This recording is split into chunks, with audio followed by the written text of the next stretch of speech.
Bismillahirrahmanirrahim. Assalamualaikum warahmatullahi wabarakatuh. Alhamdulillah. Alhamdulillahilladzi anzalal Qur'an hudan linnasi wa bayyinatin minal huda wal furqan.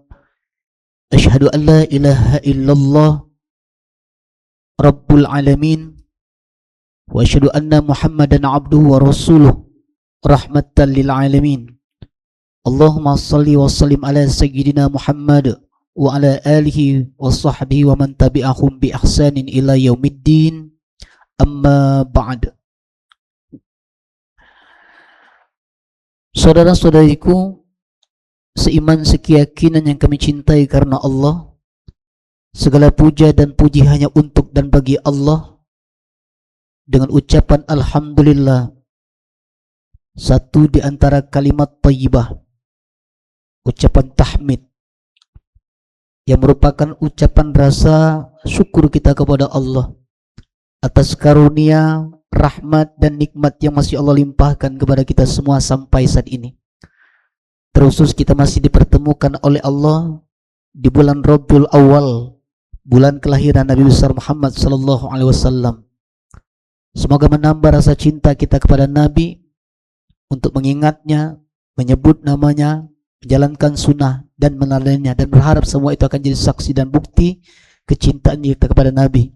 Dan telah kita berharap pula orang tua kita, mertua kita, guru-guru kita, dan orang-orang yang kita cintai serta jemaah-jemaah dari orang-orang yang soleh telah dipertemukan oleh Allah dengan Nabi besar Muhammad sallallahu alaihi wasallam dan dikumpulkan oleh Allah dalam surga yang insya Allah penuh dengan kenikmatan dan keridhaan Allah subhanahu wa ta'ala. Amin, Allahumma amin. Salawat dan salam terkhusus untuk Nabi besar Muhammad sallallahu alaihi wasallam, berikut keluarga, zuriat, sahabat, pengikutnya hingga akhir zaman. Ungkapan cinta dan rindu dengan ucapan salawat Allahumma salli ala sayyidina Muhammad wa ala ali sayyidina Muhammad. Saudara-saudaraku, Bapak Ibu, hadirin hadirat yang kami cintai karena Allah. Materi kita atau kajian tadabbur Quran kita pada pagi hari ini di Masjid Al-Furqan ini tentang memaknai kata lupa dan pikun di dalam Al-Quranul Karim. Kenapa hal ini cukup menarik untuk dibahas pada pagi hari ini? Terkadang kita memaknai dua kata ini sepertinya sama, padahal jauh berbeda. Di dalam Al-Quranul Karim, dua kata yang sepertinya sama ternyata memiliki makna yang sangat jauh dari segi makna, dan kita akan menyampaikannya dan memaknainya di dalam tadabbur Al-Quran. Di dalam Al-Quranul Karim ada yang dimulai dengan kata lupa. Ada juga yang disebut dengan kata pikun. Pada pagi hari ini paling tidak kita temukan tiga kata yang dimaknai dengan kata lupa secara bahasa Al-Quran. Pertama yang disebut dengan al-ghaflah. Al-ghaflah.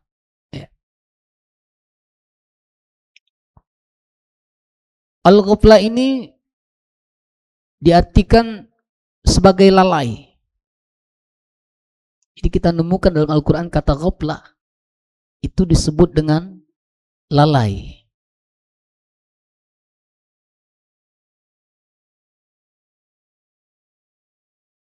Sengaja meninggalkan sesuatu, melalaikan tugas. Jadi orang-orang yang sengaja meninggalkan sesuatu kewajiban itu disebut dengan ghaflah. orang yang tidak tahu tujuan hidup, orang yang tidak tahu memaknai hidup, orang yang tahu bahwa ada kewajiban di dunia ini untuk mengabdi kepada Allah, lalu dia lalai. Kesengajaan, dia tahu sholat itu wajib, dia tahu itu perintah Allah, tapi dilalaikan oleh urusan dunia,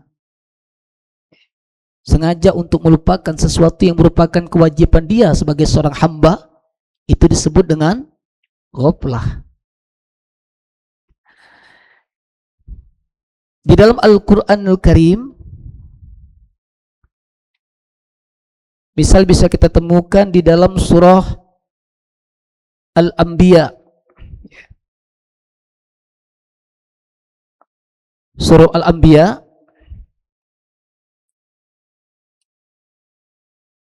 di ayat pertama dan kedua, misalnya ya.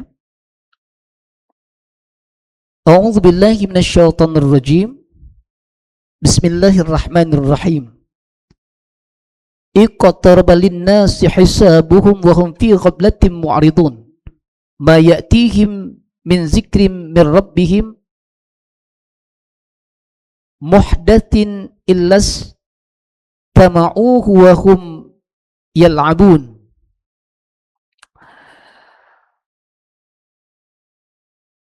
Telah semakin dekat kepada manusia perhitungan amal mereka, sedangkan mereka dalam keadaan lalai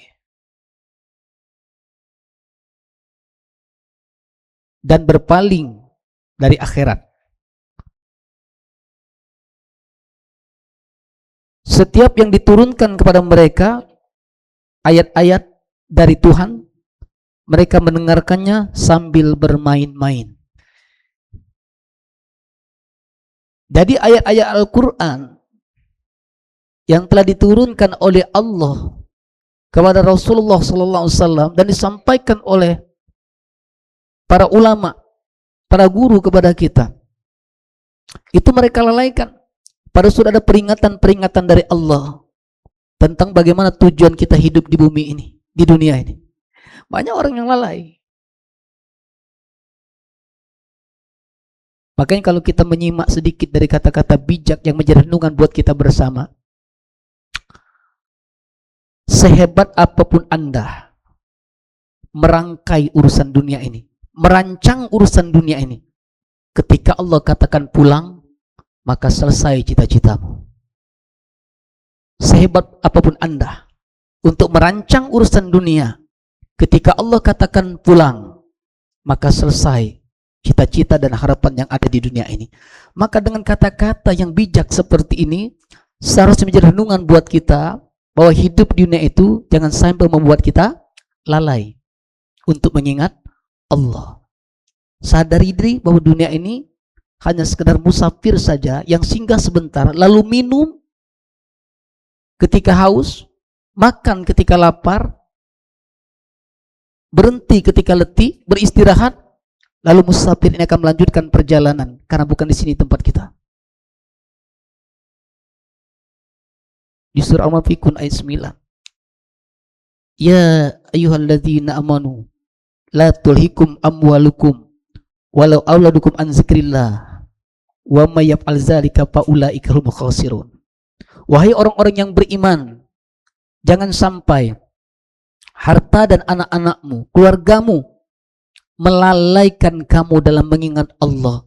Jika kamu melakukan hal seperti itu, jika kamu dipermainkan oleh dunia, yang seharusnya kamu mempermainkan dunia, bukan kamu dipermainkan oleh dunia.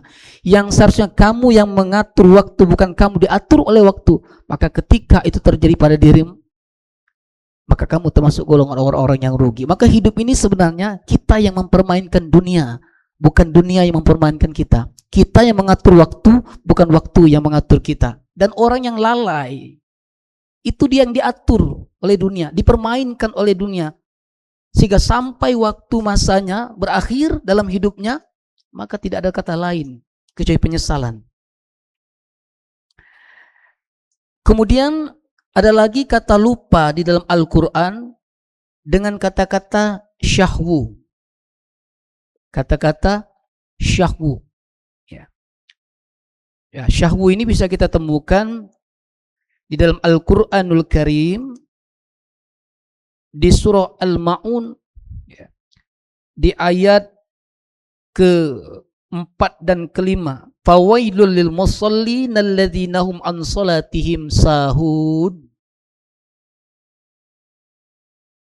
Maka celakalah orang-orang yang sholat, yaitu orang-orang yang lalai terhadap sholatnya. Di situ ada kata-kata sahun, syahwu atau syahwi. Tadi beda. Kalau ghaflah tadi, orang yang memang melupakan ibadah. Tetapi kalau syahwu ini, ya, informasi yang ada dalam ingatan tiba-tiba hilang, lupa. Ya. Namun ingat kembali.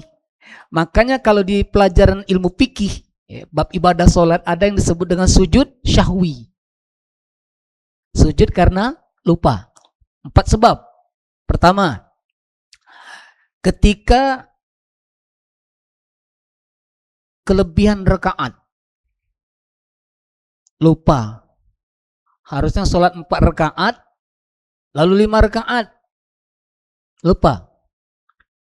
Yang kedua, dianjurkan untuk sujud syahwi itu ketika kekurangan rakaat.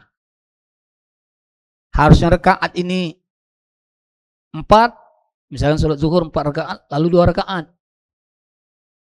Yang ketiga, sepakat para ulama, ketika tertinggal rukun sunat muakkad, hukum sunat muakkad di dalam ibadah sholat, yaitu diantaranya tertinggal tahiyat awal, lupa tahiyat awal. Kemudian syak, yang keempat syak. Syak ini ragu-ragu. Nah, kita sholat ya, Allahu Akbar, 2 atau 3 ini ya, 2 atau 3 ini. Nah, ragu-ragu itu syak namanya. Nah, dianjurkan untuk sujud syahwi. 2 yang dilakukan kalau menurut hadis-hadis Nabi yang sahih, 2 sujud syahwi yang dilakukan di dalam sholat sebelum salam, yaitu tertinggal sunat muakkad di antara tahiyat awal, atau tertinggal atau lupa 2 atau 3 ragu-ragu. Kemudian ada sujud syahwi yang dilakukan setelah salam, yaitu di saat kita kelebihan rakaat atau kekurangan rakaat. Jadi antara ghaflah, kata ghaflah, lupa dengan kata syahwu. Kalau ghaflah itu lupa dalam ibadah, tidak melaksanakan ibadah. Nah, sementara syahwu ini orang yang beribadah lalu lupa di dalam ibadahnya itu. Di antaranya lupa dalam bacaan sholat, gerakan sholat, dan lain sebagainya. Ada lagi kata di dalam Al-Quran yang dengan kata-kata lupa juga, yang disebut dengan nisyan. Ya. Kata nisyan. Yang ketiga. Jadi ada 3 kata lupa tadi. Ghaflah, syahwu, dan nisyan.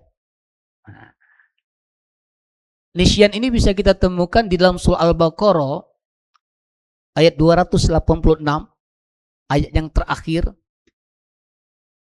Ini kita hafal kalau kita sering berdoa. Rabbana la tu'akhizna in nasina au akhtana. Ya Allah, jangan Engkau hukum kami. Rabbana la tu'akhizna in nasina au akhtana, jika kami lupa dan jika kami salah. Nisyan namanya, tempat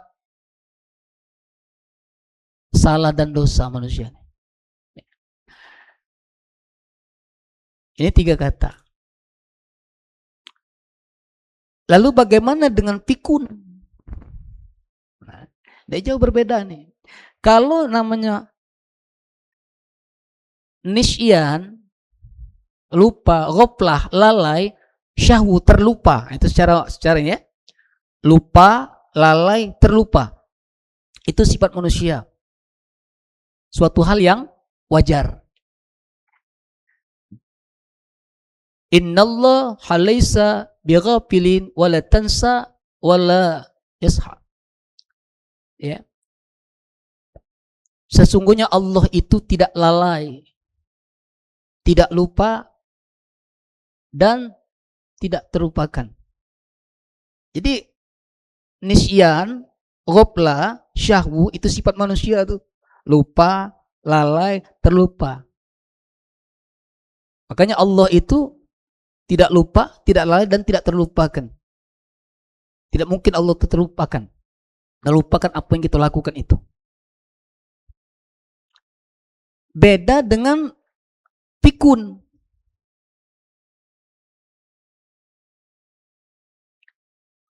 Kalau pikun ini asal kata dari khorofa yakhruq kharofan. Ya. Jadi terhapusnya memori itu. Hilang memori. Ya. Di dalam Al-Quran itu, Pak, kita bisa buka ya kata pikun ini. Tapi dengan bahasa daripada dengan bahasa Arab, tapi maknanya memang dalam maknanya ya. Di dalam surah An-Nahl ya, surah ke-16, An-Nahl ya, surah ke-16, juz ke-14, ayat ke-70. Silakan Ustaz baca surah An-Nahl sampai kita tentang kata pikun, khorofan. Ya. A'udzu billahi minasyaitonir rajim. Bismillahirrahmanirrahim. Dan Allah telah menciptakan kamu, kemudian mewafatkan kamu. Di antara kamu ada yang dikembalikan pada usia yang tua renta, pikun, sehingga dia tidak mengetahui lagi sesuatu yang pernah diketahuinya. Sungguh Allah Maha Mengetahui, Maha Kuasa. Ada berarti dalam Quran ya. Wallahu khalaqakum summa yatawaffakum wa minkum may yuraddu ila ardhalil umur likaila ya'lamu ba'da ilmin syai'a innallaha alimun qadir.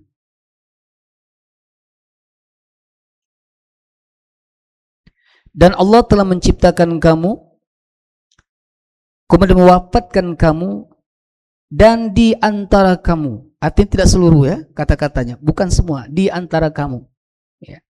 Sebagian artinya ada yang dikembalikan kepada usia yang tua renta, panjang umur di usia renta dalam keadaan pikun ya. Di sini disebut pikun ini dalam Al-Quran, kalau dalam bahasa Arab khorofan, dalam Al-Quran disebut dengan mayyuraddu ila ardhalil umur ya. Jadi di usia panjang yang buruk ya. Kalau Al-Quran ya, maka bisa kita temukan juga nih doa-doa Nabi itu ya, meminta kepada Allah dilindungi dari yang namanya fikun.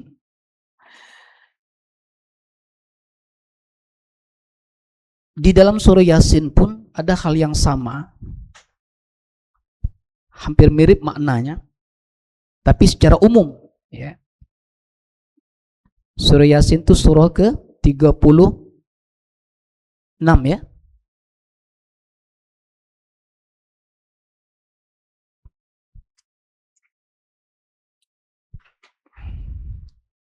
Surah Yasin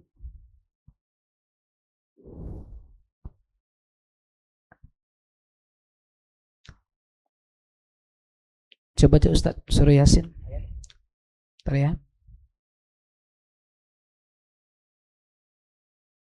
surah 36.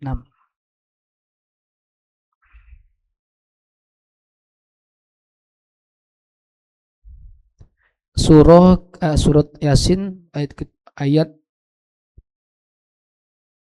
ke-68 ya. 68. Ya silakan. Bismillahirrahmanirrahim. Dan barang siapa kami panjangkan umurnya, niscaya kami kembalikan dia kepada awal kejadiannya. Maka mengapa mereka tidak mengerti? Apa yang dimaksud dengan dikembalikan kepada asal kejadiannya? Kembali ke anak-anak. Ya kan? Asal kejadian gitu maksudnya ya. Ini umum sifatnya, Bu. Tapi pikun tadi disebutkan di surah An-Nahl. Itu khusus tuh. Tapi secara umum, baik secara fisik maupun secara mental, manusia ketika masuk usia senja, dia akan mengalami secara umum seperti anak-anak. Oke, tidak mengalami pikun, tapi kebanyakan namanya sifat anak-anak ini. Pertama, anak-anak ini pengen disayangi terus, pengen dimanja. Bahkan mohon maaf, kalau sudah usia tua ini biasanya lebih sensitif. Bahasa Palembang mudah merajuk. Nah, kan tahu kali ibu-ibu ya. Nggak usah kan yang sekelas tua Ustaz Makarom. Kita ini baik kadang-kadang anak kita lah gadis ya. Anak gadis ini. Walaupun kita belum tua nian istilahnya ya. Ada juga rasa sensitif tuh. Kita suruh anak kita, nak tolong nak beli ke bapak ini. Ya, aku banyak kawin. Agak baik. Langsung enggak lemak juga gitu tuh. Kadang-kadang yang lebih ini lagi, anak mantu ini masih di rumah dia. Belum pindah, belum ada rumah yang lain. Jadi masih satu rumah dengan orang tua atau mertua ya. Kadang-kadang ya, mohon maaf. Ini makan ini. Ya. Anak ya dengan orang tua ini. Lalu yang ibu tadi atau bapak tadi belum kita ajak, padahal di rumah dia ini. Ajarkan kepada anak kita, nak panggil dulu kakek, nak panggil dulu nenek makan sama-sama. Ini di rumah nih, rumah bapak ibu ini, bukan rumah kita. Nggak kita panggil duluan kita makan, mulai merajuk. Itu memang sudah lumrah sudah. Ya. Dia menganggap rasa sayang kita sudah mulai hilang. Kita ini secara umum ya, sayang cinta ini Pak beralih Pak kadang-kadang. Ini serupa yang buktikan ya. Contoh nih, kita yang masih punya anak sayang dengan anaknya, sayang dengan anak kan? Oke. Nah nanti setelah anak kita menikah lalu punya cucung, berani nggak cinta kepada cucung? Wow, kalah anak tadi. Nah setelah cucung tadi nikah lagi ada cicit. Cinta kepada siapa? Cicit. Kami sudah generasi nih Pak. Aku cucung pertama dari anak pertama. Kemudian ada lagi anakku yang gadis tuh. Nyai masih ada, bapak ibu sudah meninggal. Hilang cinta kepada anak, masuk cinta kepada cucung, lalu jatuh lagi cinta kepada cicit. Nah, kalau wong tua ini beda. Nah, arti kalau kita kembali kepada ayat ya, surah Yasin ayat 64 tadi, itu secara umum ada yang memang dia ingin diperlakukan ya, takut kalau kehilangan kasih sayang itu. Orang tua ini mohon maaf tidak banyak sih pinta dengan anak sebenarnya. Tidak ada orang tua mengatakan, nak kalau kau kagetlah sudah berduit, dah sukses ya, tolong ya bagi bapak ya, dah. Tolong ya bagi bapak ya. Enggak. Nah, kalau bapak sudah usia lanjut disampaikan oleh Allah umur panjang sampai usia lanjut, nak, tolong nak ya, jaga bapak. Ya. Pelihara bapak, sayangi bapak. Cukup itu baik pinta bapak. Jangan kau lupakan bapak sama ibu ya. Masuk itu pinta. Makun sangat sensitif sekali ketika masuk usia senja, sudah tua, anak-anak sudah mulai, sepi rasanya hatinya. Maka kita jauh, jangan pernah lupakan komunikasi tetap nyambung, Pak. Karena di saat usia tua itu, ya, yang dia ingin bukan apa-apa, ingin berkumpul selalu dengan anak cucu. Apalagi sudah jauh ya, apa pesan dia? Di mana, Nak? Jakarta. Ke Palembang enggak tahun ini? Lebaran. Tidak tahu Pak ya, lihat keadaan lah ini. Sibuk nih, sudah tidak apa-apa kamu tidak, tolong kirim ke baik. Bukan kirim bingkisan, bukan kirim ke anak kau baik. Dia kepengen untuk melepas rindu itu, pengen kebersamaan itu. Maka ketika sesuatu pinta itu tidak mulai merajuk. Nah, kembali ke itu, seperti anak kecil, ya. Secara umum. Nah, yang kita takutkan itu, kalau secara umum tuh suatu hal yang wajar secara umum itu akan mengalami semuanya itu. Kalau dipanjangkan umur oleh Allah tuh akan mengalami itu. Nah, tetapi yang kita takutkan itu yang di surah An-Nahl ayat 70 itu berakhir dengan pikun. Memori itu. Hilang kenangan itu. Nah, jadi tidak kenal lagi, ya. Kan Quran tuh menyatakan itu. Yang dulu dia tahu, lalu tidak tahu lagi. Dengan anak, dengan cucu, dengan cicit, bahkan dengan dirinya. Ya.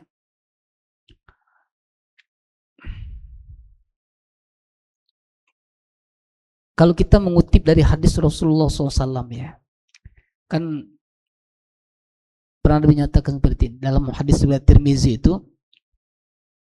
Kalau Nabi sallallahu alaihi wasallam, innallaha lam yada'u da'an illa wada'a lahu syafa'an aw qala da'an illa da'an wahidah. Qala ya Rasulullah sallallahu alaihi wasallam, wa ma huwa? Al-haram.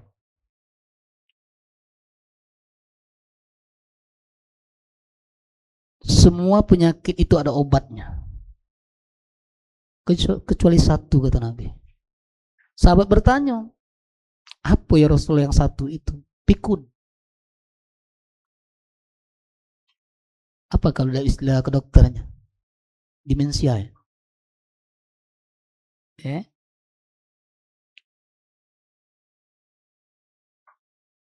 Makanya kita selagi Allah berikan umur, ya, ada beberapa amal. Karena segala sesuatu itu atas izin dan kuasa Allah. Pertama, jangan pernah melepaskan Al-Quran. Baik membaca, mentadabbur Al-Quran. Sahabat Nabi Abdullah bin Abbas radhiyallahu an pernah menyatakan,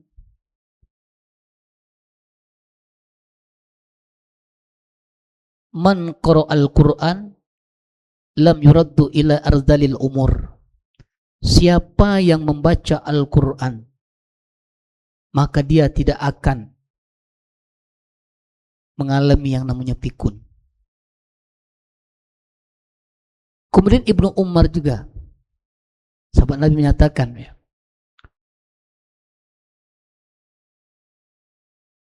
orang yang senantiasa menjaga Al-Quran, Allah akan menjaga akal pikirannya. Imam Qurtubi juga menyampaikan, siapa yang rajin membaca Al-Quran,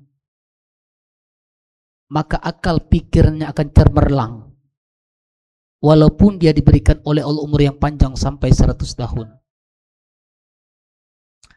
Makanya di dalam doa Al-Quran itu, ya, kalau kita menyimak, Allahumma arhamna bil Quran waj'alhu lana imaman wa nuran wa hudan wa rahmah. Allahumma dzakirna minhu ma nasina wa'alimna minhu ma jahilna. Yang maknanya itu, ya Allah, jangan Engkau ingatkan kami kepada Quran, jangan Engkau lupakan kami. Jadi pikiran dan hati kita ini terfokus kepada Al-Quran. Yang kedua, kata menurut para ulama, amalan yang harus kita lakukan itu bagaimana kita terus mengingat Allah sebanyak-banyaknya, baik secara lisan maupun dalam hati kita. Kan yang kita disuruh untuk banyak mengingat Allah. Dan mengingat Allah itu bukan pada waktu sholat saja. Iza kuditis sholah pantashiru fil ardh wabtaghu min fadlillah. Jika kamu sudah melaksanakan sholat, bertebaranlah kamu di muka bumi, cari karena Allah. Wazkurullaha katsiran la'allakum tuflihun. Dan banyak mengingat Allah agar kamu beruntung. Banyak-banyak mengingat Allah. Sambungkan hati kita kepada Allah. Yang ketiga, banyak-banyak hadir di majelis. Kita ini mohon maaf Bapak Ibu, kita olahraga ini kan badan ya, tapi lupa olahraga otak. Olahraga badan itu penting, tapi olahraga otak penting. Makanya dalam Islam itu sebenarnya tidak kenal yang namanya pensiun. Tetap akal kita ini tetap, ya. Supaya jangan sampai kita berhenti untuk berpikir. Artinya berpikir untuk terus menyempurnakan nilai-nilai ibadah dengan ilmu. Kita hadir di majelis ta'lim ini. Pertama silaturahim, kedua menyempurnakan amal ibadah kita dengan ilmu, menguatkan akidah kita. Kan itu tujuan kita ini, agar sepanjang hidup kita itu terus memperbaiki amal ibadah kita ini. Kan itu. Maka ketika seseorang belum tercapai perkara dunia ini, jangan pernah putus asa. Selesai perkara dunia, perbaiki amal ibadah kita. Andai kata pun tidak banyak yang tercapai dalam urusan dunia, masih ada urusan yang pasti, ya, akan kita pertanggungjawabkan. Apa itu? Memperbaiki amal ibadah kita ini.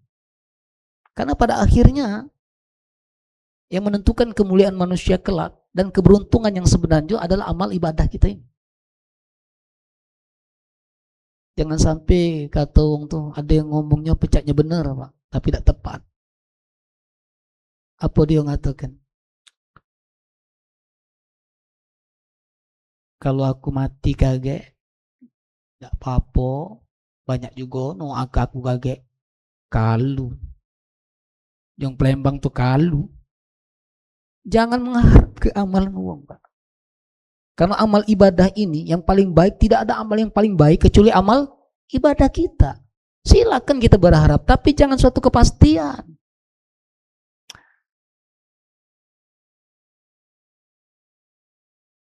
Surah Al-Isra ayat 7 itu kan jelas. In ahsantum ahsantum li anfusikum wa in asatum falaha. Kebaikan yang kamu lakukan itu akan kembali kepadamu.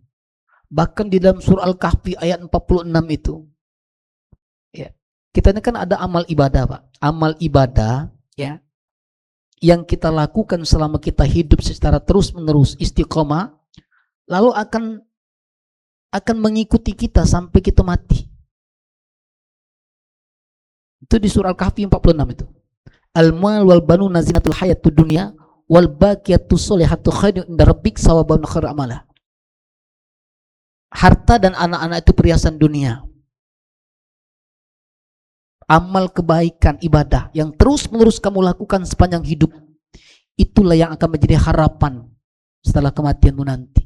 Harapan gitu amal ibadah yang terus-menerus kita lakukan. Sayyidina Ali bin Abi Thalib, ya, menyampaikan,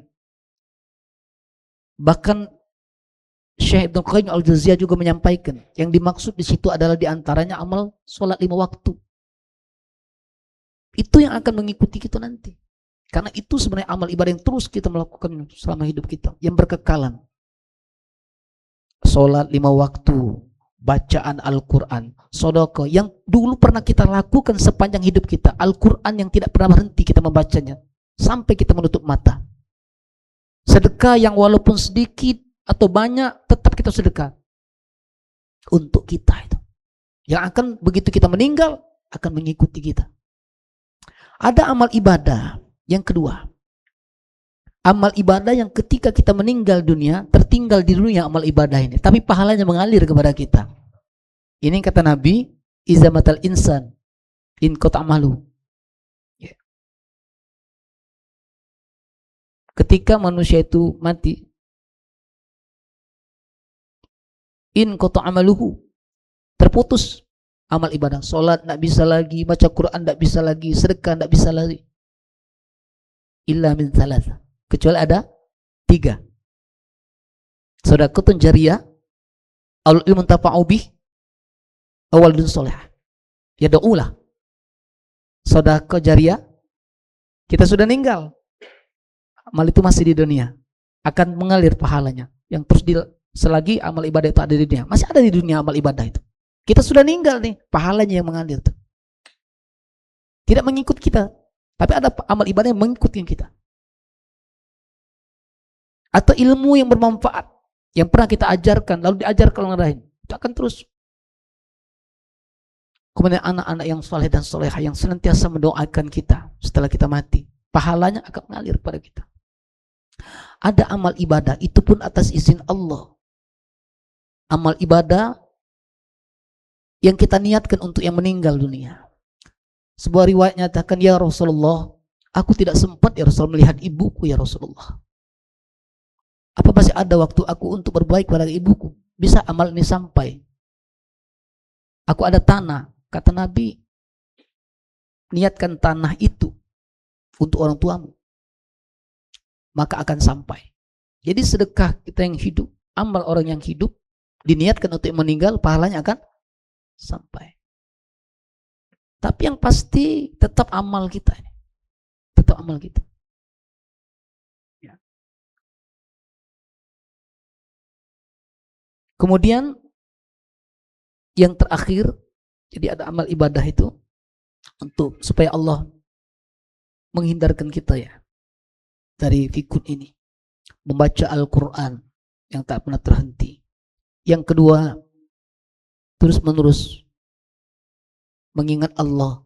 Yang ketiga, usahakan terus hadir di majelis-majelis taklim untuk mengingat Allah melalui ilmu ini, memperbaiki. Nah, yang ketiga, yang keempat, yang terakhir adalah amal ibadahnya berdoa kepada Allah. La yardul qada illa doa, kata Nabi. Tidak ada satupun yang bisa merubah takdir Allah itu kecuali doa. Jadi doa ini subhanallah, dapat merubah takdir yang telah ditetapkan oleh Allah. Ikhtiar kita terbatas, tapi kalau Allah kun fayakun, tidak ada yang tidak mungkin bagi Allah. Sesuatu yang mustahil bagi kita, tidak mustahil bagi Allah. Yang tidak mungkin bagi kita, mungkin bagi Allah. Karena doa ini hebat, bisa menembus langit. Ada sesuatu yang di luar jangkauan manusia, tapi kalau Allah mengatakan jadi. Allah berhak menurunkan yang di atas ke bawah, dan Allah akan mengangkat orang yang di bawah ke atas atau menurunkan orang yang di atas ke bawah. Qulillahumma malikal mulki tu'til mulka man tasya wa tu'izzu man tasya wa tuzillu man tasya bidikal khairin laka ala kulli syai'in qadir. Kerajaan yang setinggi apapun, kalau Allah mau jatuhkan jatuh, orang yang di bawah kalau mau angkat, semuanya atas kuasa Allah. Melalui apa? Doa. Ikhtiar kita terbatas. La haula wala quwata illa billahil aliyil azim. Maka yang diantara supaya kita terhindar dari fikun ini, Nabi menganjurkan untuk berdoa. Nabi saja mencontoh ke doanya. Itu bisa kita temukan di hadis Ibnu Majah itu. Ketika Nabi berdoa, Allahumma inni a'udzubika minal jubni. Di hadis lain al-kasal, tapi ini bukan yang itu. Kalau yang tadi Allahumma inni a'udzubika minal jubni wal kasal, ya Allah aku berlindung kepadamu dari kelemahan dan kemalasan, itu ditempel di Al-Furqan, ini ada itu, doa itu. Tapi ini doa yang terkhusus untuk yang kita minta dihindarkan dari pikun. Ada lanjutannya, doanya seperti ini. Allahumma inni a'udzubika minal jubni. Ya Allah aku berlindung kepadamu dari kelemahan, kata Nabi. Ya. Dari kelemahan berpikir, kelemahan fisik.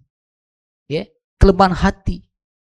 Seluruh kelemahan minta dihindarkan dari Allah. Maka ada orang yang diberikan oleh Allah kekuatan lahir dan batin untuk ibadah itu bersemangat. Semakin dia tua, semakin bersemangat. Karena salah satu rahmat yang Allah turunkan kepada kita-kita yang sudah berusia lanjut itu diantaranya akan Allah permudah ibadahnya. Semakin tua dia, semakin ingin dia beribadah, semakin ingin dekat kepada Allah.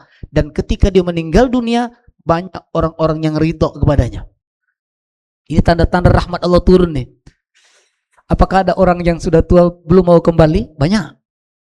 Banyak yang seperti itu, Pak. Maka kita alhamdulillah semakin tua umur kita, semakin kita dekat kepada Allah. Nah, kita berdoa, Allahumma inni a'udzubika minal jubn. Ya Allah, aku berlindung kepadamu, kata Nabi, agar terhindar dari kelemahan. Wa a'udzubika in arda ila ardalil umur. Dan arada ila adzalil umur, minta dihindarkan dari usia yang umur yang panjang dalam keadaan buruk yang disebut dengan pikun, minta dihindarkan oleh Allah. Habis kalian kami hormati, ini saja yang dapat kami sampaikan pada pertemuan kita kali ini tentang perbedaan lupa dan pikun. Suatu hal yang sepertinya sama ternyata jauh berbeda. Lupa adalah sifat daripada manusia. Tempat lalai, tempat lupa, tempat salah. Ya. Mudah-mudahan Allah ampunkan kita. Karena Allah Maha Kasih dan Maha Sayang. Dan pikun itu